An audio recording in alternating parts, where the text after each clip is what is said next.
Bom, em primeiro lugar eu queria deixar para todos a tranquilidade da Câmara dos Deputados e eu penso que do Congresso Nacional com o tema em questão.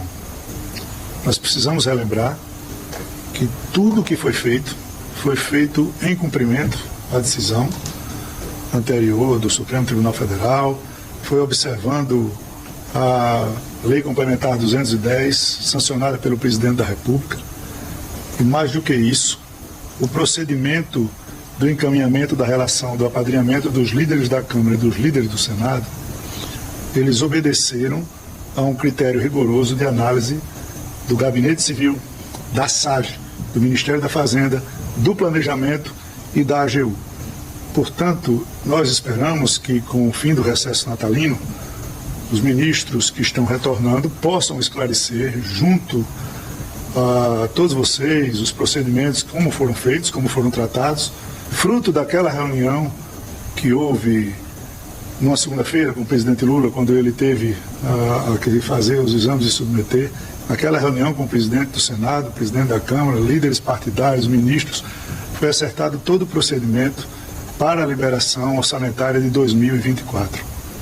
Também, de certa forma, esclarecer que algumas ilações que foram feitas com relação à suspensão das comissões, e somente isso eu queria relembrá-los de que todas as votações importantes que houveram durante esses últimos anos na Câmara dos Deputados, como a PEC da reforma tributária, a lei complementar da reforma tributária, o retorno da reforma tributária e, por fim, a votação das matérias de corte de gastos, sempre houve decisão da presidência para se suspendesse todas as comissões e todas as audiências públicas para que o plenário de segunda a sexta se debatesse sobre os temas principais. E aí fica, por fim, a pergunta: o que era mais importante nessa última semana? Era a gente tratar de emendas parlamentares ou tratar das matérias que davam segurança e deram segurança jurídica para que os cortes de gastos fossem aprovados pela Câmara dos Deputados e, consequentemente, pelo Senado Federal. Então, mais uma vez, a tranquilidade da Câmara, em nome dela, que todos os atos que foram feitos dentro dos acordos entre Executivo, Legislativo e nas conversas que houveram com o Poder Judiciário e obedecendo os trâmites legais internos. Tudo que foi entregue à Secretaria de Relações Institucionais foi submetido à SAGE e a mais 4 ou 5 ministérios. Por fim, de novo, nós esperamos que, com o fim do recesso natalino, todos possam ter esses esclarecimentos e peticionaremos ainda na manhã de amanhã ao ministro relator, esclarecendo todos os pontos da decisão dele para que tirem todas as dúvidas com relação a todos os assuntos por todos levantados. E principalmente os escândalos relacionados à forma como o Arthur Lira maneja essas emendas vem se avolumando. Porque, assim, presidente de Câmara autoritário não é novidade, né? Agora, presidente de Câmara autoritário manejando bilhões de reais de emendas parlamentares, sequestrando o orçamento público, nesse tamanho do que tem feito Arthur Lira, não há precedente histórico. Se a gente for imaginar, Sakamoto, que são 200 bilhões de reais que o governo tem para investimento livre, para fazer uma obra, para novos projetos, e que o Congresso Nacional hoje controla 50 bilhões de reais de emendas, o que a gente tem é algo impossível de permanecer do jeito que está hoje, e diz respeito diretamente a um desrespeito, sendo redundante, a uma decisão do Supremo Tribunal Federal e a uma medida legal já existente, que foi aprovada pelo Congresso Nacional. Mas isso é a ponta do iceberg. Você pega o sequestro de recursos para Alagoas e, ao mesmo tempo, você vê que parte daquilo foi utilizado, por exemplo, no escândalo dos kits robótica. Você vê uma cidade de 40 mil habitantes em Alagoas recebendo uma quantidade de emendas com a denúncia dos caras tirando dinheiro na boca do caixa e entregando para um carro numa viela, ou seja, tudo isso gravado, numa cidade de um aliado de Arthur Lira, que há poucos dias atrás estava tirando foto com ele, e o Arthur Lira não teve nenhuma dificuldade em postar a foto desse sujeito, desse prefeito nas suas redes sociais. E vamos mais, né? Parte daqueles que foram diretamente responsáveis por essas operações continuam dando as cartas na relação com Arthur Lira. Vamos ser evidentes, tal do Luciano, né, que foi pego numa dessas operações.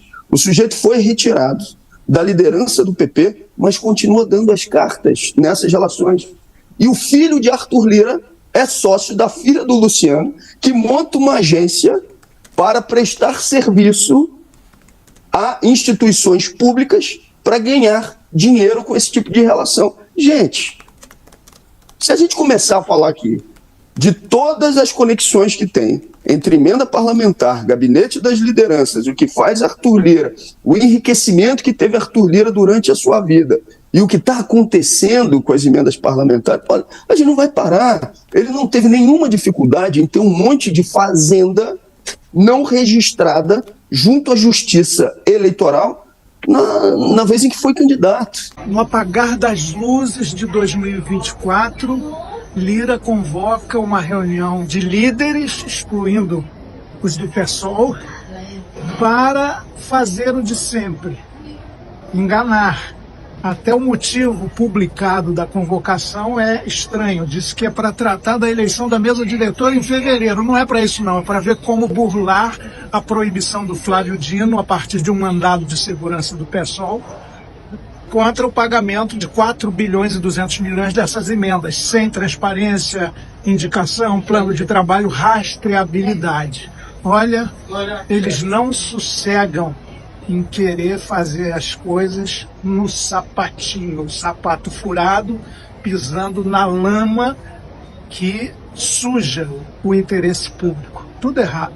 Mas os líderes falam, vai ser discutido aquele bloqueio do ministro Flávio Dino, de 4,2 bilhões. O senhor considera a decisão de Flávio Dino correta? Houve problemas na destinação dessas emendas? Uribe, eu nunca vou fazer um comentário sobre uma decisão aí da Suprema Corte, né? O que eu vejo é a interpretação que a AGU faz, a Advocacia Geral da União, nos orientou de manter o cumprimento daquilo que foram as decisões do ministro Flávio Dino. Os ministérios estão cumprindo isso. Eu queria retomar aqui, Uribe, por exemplo, quando começou a ter esse debate sobre as emendas, teve aquele encontro da Suprema Corte, o Executivo, o Congresso Nacional, que estabeleceu algumas balizas de como tratar esse tema das emendas.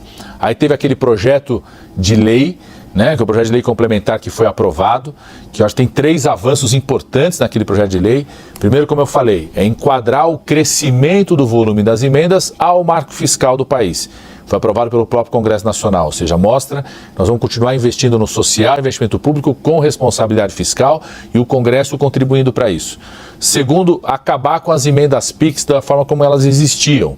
Ou seja, tendo o objeto, tendo um plano de trabalho, coisas que até os próprios parlamentares queriam, porque às vezes o recurso vai e eles não conseguem acompanhar direito como que o município está investindo naquela área, não naquela obra, qualquer ação.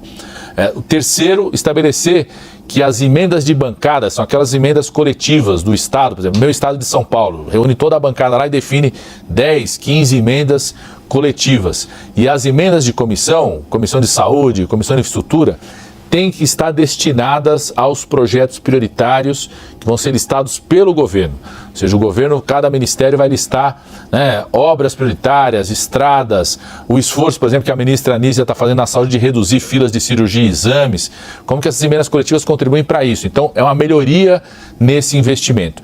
E nós estamos num período de transição, né, Uribe? Porque essas regras estão muito claras para o orçamento do ano que vem, você tem decisões que afetam a execução do orçamento desse ano ainda. Por isso, quando teve aquela decisão, a AGU fez um parecer de força executora, depois fizemos uma portaria esclarecendo aos ministérios como executar e estamos seguindo à risca aí as regras, decisões da Suprema Corte. Foi solicitado novas informações por parte do Congresso, acho que o Congresso vai dar essas informações para a Suprema Corte, o Executivo também está à disposição para dar qualquer tipo de informação.